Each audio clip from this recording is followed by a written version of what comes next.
সম্মানিত ভিউয়ার্স, আজকের ভিডিওতে এমন দুটি ইস্তেগফার সম্পর্কে আলোচনা করব যে দুটি ইস্তেগফার পাঠ করে আমল করিলে আল্লাহ তাআলা আপনার জীবনের সকল গুনাহ মাফ করে দিবেন এবং আপনার সকল দারিদ্রতা অভাব অনটন দূর করে দিবেন এবং আল্লাহ পাক রব্বুল আলামিন আপনার সকল বিপদ আপদ বালা মুসিবত দুঃখ কষ্ট দুশ্চিন্তা দূর করে দিবেন। সুবহানাল্লাহ। সম্মানিত ভিউয়ার্স, ইস্তেগফার দুটি কোন সময়ে কী নিয়মে কতবার পাঠ করতে হবে সেই সম্পর্কে জানতে চাইলে ভিডিওটি স্কিপ না করে সম্পূর্ণ ভিডিওটি দেখতে থাকুন। আর ভিডিওটি ভালো লাগলে ভিডিওতে লাইক করে আমিন লিখে কমেন্ট করবেন। তারপর ভিডিওটি শেয়ার করে চ্যানেলটি সাবস্ক্রাইব করে আমাদের পাশে থাকবেন।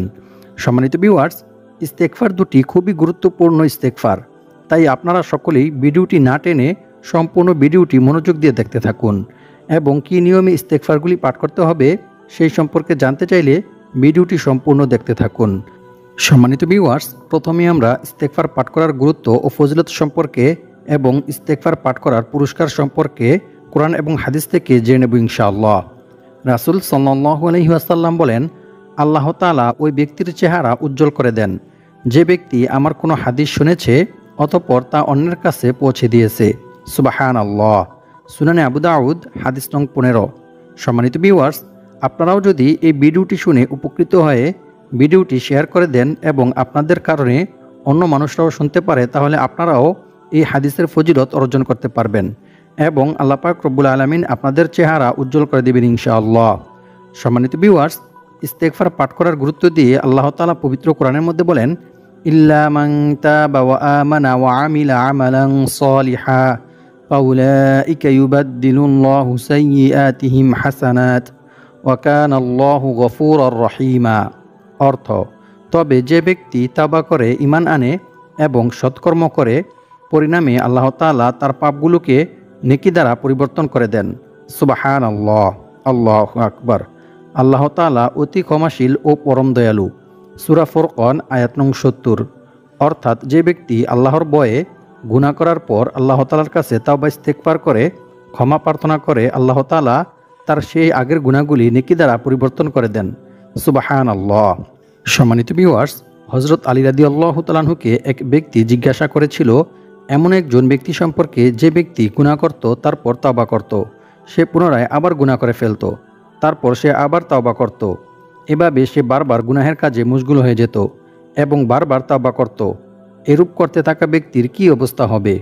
এ কথা শুনে হযরত আলী রাদিয়াল্লাহু তাআলা আনহু বললেন, তার কর্তব্য হচ্ছে সর্বদা তাওবা ইস্তেগফার পাঠ করতে থাকা, কেননা সর্বদা তাওবা ইস্তেগফারে অব্যাহত থাকলে শয়তান গুনাহ করাতে ব্যর্থ হয়ে যায়।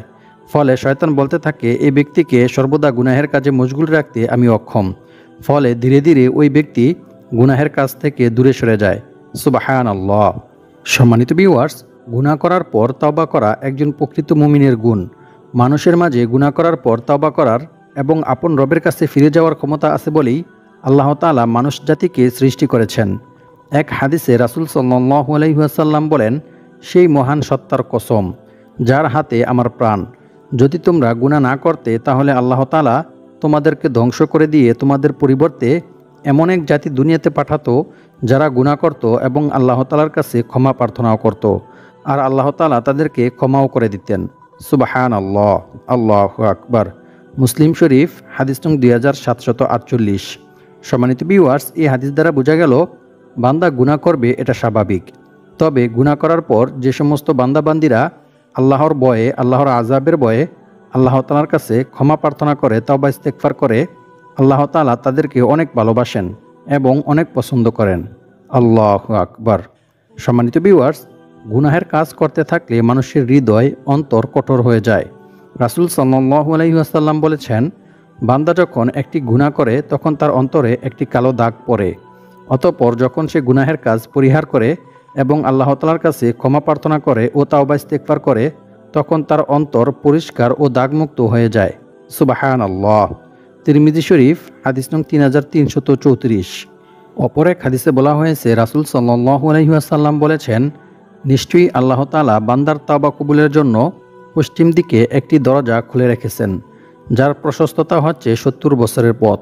সূর্য পশ্চিম দিকে উদয় না হওয়া পর্যন্ত, অর্থাৎ কিয়ামত পর্যন্ত এ দরজা বন্ধ করা হবে না। সুবহানাল্লাহ। তিরমিজি শরীফ হাদিস নং 3536। সম্মানিত ভিউয়ার্স, আপনি যখনই আল্লাহ তাআলার কাছে তাওবা ইস্তেগফার করবেন, ক্ষমা প্রার্থনা করবেন, আল্লাহ তাআলা সাথে সাথে আপনাকে ক্ষমা করে দিবেন। কিন্তু এর জন্য আপনাকে বিশেষ কিছু ইস্তেগফার পাঠ করতে হবে। আপনি যদি বিশেষ ওই ইস্তেগফারগুলি পাঠ করে আল্লাহ তাআলার কাছে ক্ষমা প্রার্থনা করেন, তাওবা ইস্তেগফার করেন, তাহলে আল্লাহ তাআলা আপনার জীবনের সকল গুনাহ মাফ করে দিবেন।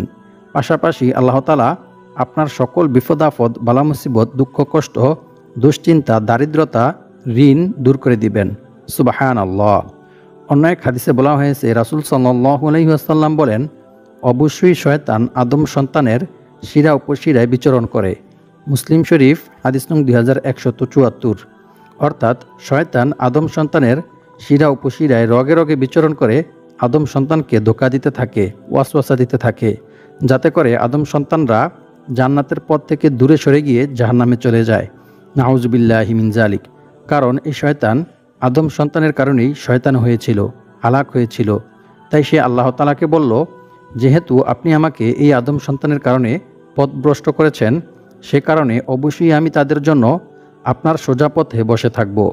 তারপর অবশ্যই আমি তাদের কাছে তাদের সামনের দিক থেকে, তাদের পিছন দিক থেকে, তাদের ডান দিক থেকে, তাদের বাম দিক থেকে উপস্থিত হব। এভাবে আমি তাদেরকে ধোঁকা দিতে থাকব, ওয়াসওয়াসা দিতে থাকব। আর আপনি তাদের অধিকাংশকেই কৃতজ্ঞ পাবেন না। নাউজুবিল্লাহি মিন যালিক। সূরা আরাফ আয়াত নং 14 থেকে 17। সম্মানিত ভিউয়ার্স, শয়তান সবসময় চায় যে আমাদেরকে ধোঁকা দিয়ে, ওয়াসওয়াসা দিয়ে জান্নাত থেকে দূরে সরে গিয়ে জাহান্নামে যেন আমরা চলে যাই, আমাদেরকে যেন সে জাহান্নামে নিয়ে যেতে পারে। শয়তান মূলত এটাই চায়। কারণ আদম সন্তানের কারণেই শয়তান ইবলিস হয়েছিল, শয়তান হয়েছিল। আর এ কারণেই আল্লাহ পাক রব্বুল আলামিন পবিত্র কোরআনের মধ্যে বলেই দিয়েছেন যে শয়তান হচ্ছে তোমাদের প্রকাশ্য শত্রু। তোমরা শয়তানের ওয়াসওয়াসা থেকে, শয়তানের কুমন্ত্রণা থেকে দূরে থাকো। এ কারণে আমাদেরকে শয়তানের ওয়াসওয়াসা থেকে, খারাপ কাজ থেকে দূরে থাকতে হবে ইনশাআল্লাহ। অন্য এক হাদিসে বলা হয়েছে, রাসূল সাল্লাল্লাহু আলাইহি ওয়াসাল্লাম বলেন, আল্লাহর শপথ, আমি যা জানি যদি তোমরা তা জানতে, তাহলে তোমরা খুব কম পরিমাণে হাসতে এবং অধিক পরিমাণে কান্না করতে, আর বিছানায় স্ত্রীদেরকে উপভোগ করতে না, বাড়িঘর ছেড়ে পথে প্রান্তে বেরিয়ে পড়তে এবং চিৎকার করে কান্না করতে আর আল্লাহ তাআলার কাছে দোয়া করতে। হায়, আমরা যদি মানুষ না হয়ে একটি গাছ হতাম এবং তা কেটে ফেলা হতো, তাহলে কতই না ভালো হতো। মিশকাত শরীফ হাদিস নং 5374। সম্মানিত ভিউয়ার্স, আল্লাহ তাআলা পবিত্র কোরআনের মধ্যে বলেন, আর যে ব্যক্তি আল্লাহকে ভয় করবে, আল্লাহ তাআলা তার সমস্ত সমস্যা থেকে উত্তরণের পথ বের করে দিবেন, আর তাকে এমন জায়গা থেকে রিজিক দান করবেন যা সে কল্পনাও করতে পারবে না।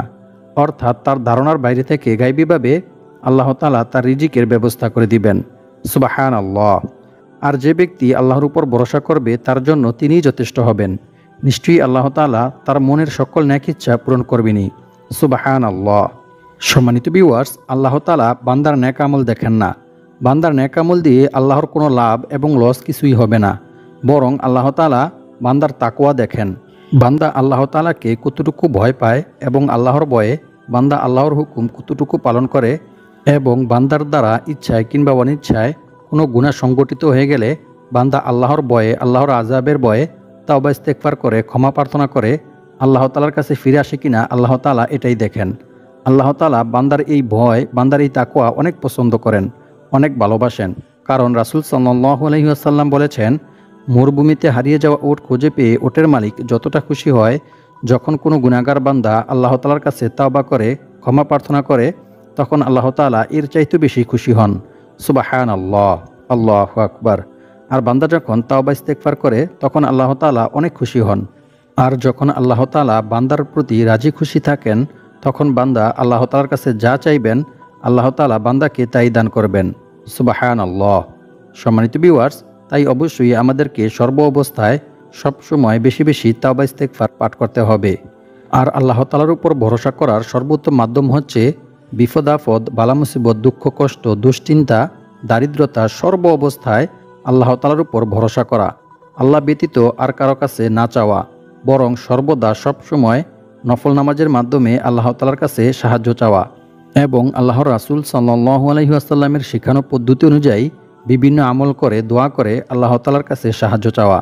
তবেই আল্লাহ তাআলা বান্দার মনের সকল নেক ইচ্ছা পূরণ করবেন ইনশাআল্লাহ। সম্মানিত ভিউয়ার্স, বান্দা যদি আল্লাহর ভয়ে, আল্লাহর আযাবের ভয়ে আল্লাহ তাআলার কাছে তাওবা ইস্তেগফার করে, ক্ষমা প্রার্থনা করে, আল্লাহ তাআলার কাছে ফিরে আসে, তাহলে যে আল্লাহ তাআলা কী পরিমাণ খুশি হয় তা আপনি চিন্তাও করতে পারবেন না। বুখারী শরীফের মধ্যে এরকমই একটি ঘটনা বর্ণিত হয়েছে, যেই ঘটনাটি শুনলে আপনারা আশ্চর্য হয়ে যাবেন যে শুধুমাত্র আল্লাহকে ভয় করার কারণে আল্লাহ তাআলা কত বড় একজন পাপীকে ক্ষমা করে দিয়েছিলেন। আল্লাহু আকবার।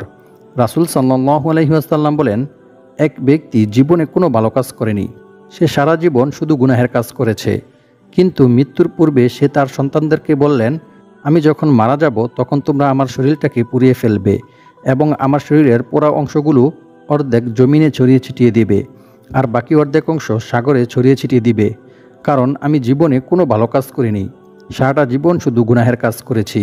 আমাকে যদি আল্লাহ তাআলা পেয়ে যায় তাহলে এমন শাস্তি দিবে যে যা আল্লাহ তাআলা দুনিয়ার আর কাউকে দেয়নি। তাই তোমরা আমার মৃত্যুর পর আমার শরীরটাকে পুড়িয়ে ছালিগুলি বিভিন্ন জায়গায় ছড়িয়ে ছিটিয়ে দিবে। ঠিক তার কথা মতোই তার যখন মৃত্যু হলো তখন তার সন্তানরা তার শরীরটা পুড়িয়ে ফেলল এবং তার শরীরের পোড়া অংশগুলো অর্ধেক জমিনে ছড়িয়ে ছিটিয়ে দিল এবং বাকি অর্ধেক সাগরে ছড়িয়ে ছিটিয়ে দিল। আল্লাহ পাক রব্বুল আলামিন জমিনকে হুকুম দিলেন, হে জমিন, তোর মধ্যে আমার বান্দার যতটুকু অংশ আছে তা তুই একত্রিত করে ফেল।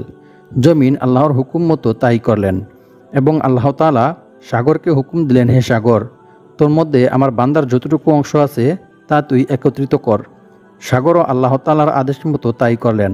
তারপর আল্লাহ তাআলা ওই গুনাহগার ব্যক্তির উভয় অংশকে একত্রিত করে তাকে জিজ্ঞেস করলেন, হে আমার বান্দা, কেন তুমি এরূপ করেছো? তখন সে ব্যক্তি বলল, হে আল্লাহ, আমি কেন এরূপ করেছি এটা আপনি ভালো করেই জানেন। আপনার ভয়ে, আপনার আযাবের ভয়ে আমি এরূপ করেছি। আমি জীবনে কোনো ভালো কাজ করিনি, এমন কোনো কাজ করিনি যে কাজের বিনিময়ে বা যে কাজের উসিলায় আমি আপনার কাছে ক্ষমা চাইব, তাই আমি আপনার ভয়ে এরকম করেছি। আল্লাহ তাআলার কাছে এই কাজটা এতটাই পছন্দ হলেন যে আল্লাহ তাআলা সাথে সাথে ওই ব্যক্তিকে ক্ষমা করে দিলেন।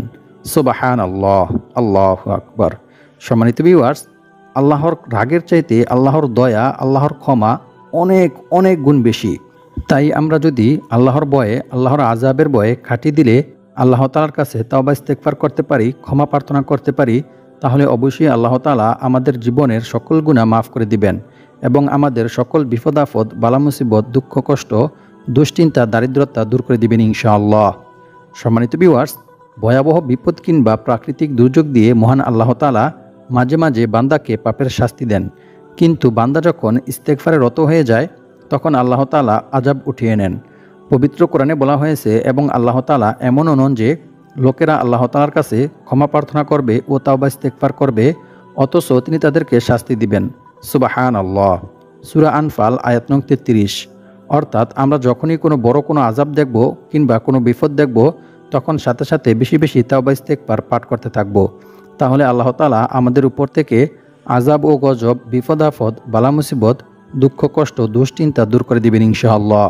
অন্য এক হাদিসে বলা হয়েছে, রাসূল সাল্লাল্লাহু আলাইহি ওয়াসাল্লাম বলেছেন, সৎকর্ম ছাড়া অন্য কোনো কিছুই মানুষের হায়াত বাড়াতে পারে না এবং দোয়া ছাড়া অন্য কোনো কিছুতেই মানুষের তাকদীর অর্থাৎ ভাগ্য পরিবর্তন হয় না। মানুষ তার পাপ কাজের কারণেই তার প্রাপ্য রিজিক থেকে বঞ্চিত হয়। নাউজুবিল্লাহি মিন যালিক। সুনান ইবনে মাজাহ হাদিস নং 4022। অর্থাৎ আপনি যদি দারিদ্রতা থেকে, অভাব অনটন থেকে, ঋণ থেকে মুক্তি পেতে চান তাহলে এই ইস্তেগফারের পাশাপাশি আপনাকে আল্লাহ তাআলার কাছে দোয়াও করতে হবে।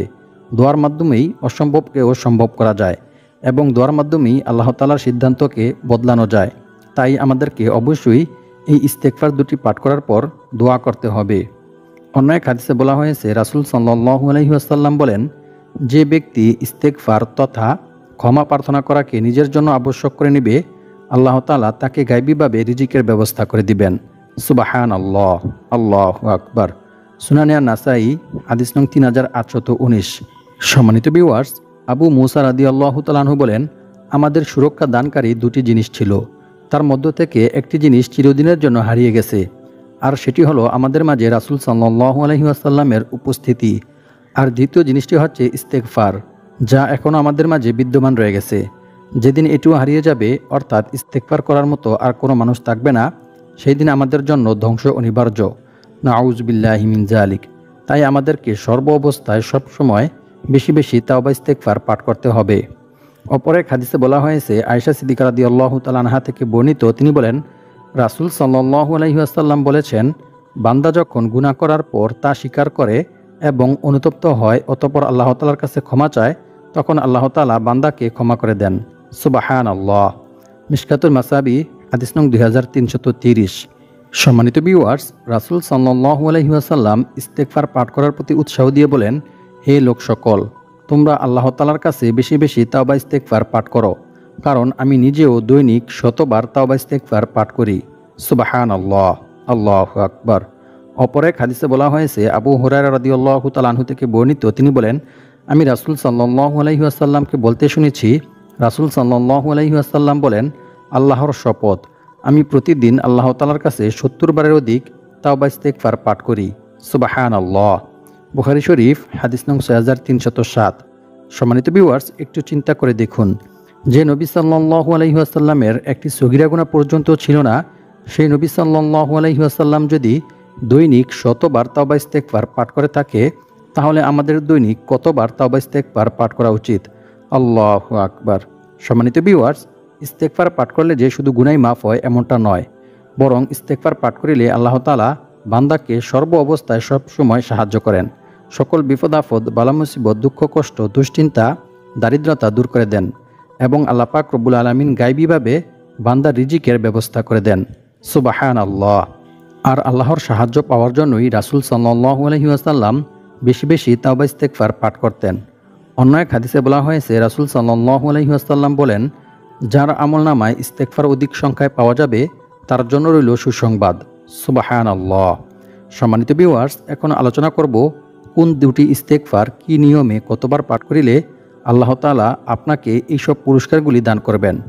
ইবনু আব্বাস রাদিয়াল্লাহু তাআলা আনহু থেকে বর্ণিত, তিনি বলেন, রাসূল সাল্লাল্লাহু আলাইহি ওয়াসাল্লাম বলেছেন, যে ব্যক্তি বেশি বেশি তাওবা ইস্তেগফার পাঠ করবে, আল্লাহ তাআলা তার সমস্ত সমস্যা থেকে উত্তরণের পথ বের করে দিবেন, তার সমস্ত বিপদ আপদ, বালা মুসিবত, দুঃখ কষ্ট, দুশ্চিন্তা দূর করে দিবেন এবং আল্লাহ পাক রব্বুল আলামিন তাকে এমন জায়গা থেকে রিজিক দান করবেন যা সে কল্পনাও করতে পারবে না। অর্থাৎ অকল্পনীয় উৎস থেকে গায়বীভাবে আল্লাহ তাআলা তার রিজিকের ব্যবস্থা করে দিবেন। সুবহানাল্লাহ। সুনানে আবু দাউদ হাদিস নং 1518। সম্মানিত ভিউয়ার্স, ইস্তেগফার দুটির মধ্য থেকে প্রথমটি হচ্ছে, আল্লাহুম্মা ইন্নী আউযু বিকা মিনাল কিল্লাতি ওয়াল ফাকরি ওয়ায-যিল্লাতি ওয়া আউযু বিকা আন আযলিমা আও উযলিমা। ২ নং ইস্তেগফারটি হচ্ছে, আল্লাহুম্মা গফিরলি যামবি ওয়া ওয়াসি'লি ফি দারি ওয়া বারিক লি ফি রিজকি। এই দুইটি ইস্তেগফার আপনাকে এশার নামাজের পর জায়নামাজে বসেই 50 বার করে 100 বার পাঠ করতে হবে। অতঃপর একবার দুরূদ শরীফ পাঠ করবেন। তারপর আপনি আল্লাহ তাআলার কাছে দোয়া করবেন। দোয়ার মধ্যে আপনি আল্লাহ তাআলার কাছে যা চাইবেন, যত টাকা চাইবেন, আল্লাহ তাআলা আপনাকে তাই দান করবেন ইনশাআল্লাহ। এছাড়াও আপনারা দোয়া কবুল হওয়ার জন্য আরও একটি ইসমে আজম পাঠ করতে পারেন। সেটি হচ্ছে, আল্লাহুম্মা ইন্নী আসআলুকা বিআন্না লাকাল হামদ লা ইলাহা ইল্লা আনতাল মান্নান বাদিউস সামাওয়াতি ওয়াল আরদ ইয়া যাল জালালি ওয়াল ইকরাম। যে ব্যক্তি এই ইসমে আজমের উসিলায় আল্লাহ তাআলার কাছে দোয়া করবে, আল্লাহ তাআলা অবশ্যই তার দোয়া কবুল করবেন ইনশাআল্লাহ। আল্লাহ পাক রব্বুল আলামিন আমাদের সবাইকে ইস্তেগফারের এই গোপন আমলটি করে দারিদ্রতা থেকে মুক্ত হয়ে অনেক টাকা পয়সা, ধন সম্পদের মালিক হওয়ার তৌফিক দান করুক। আমিন।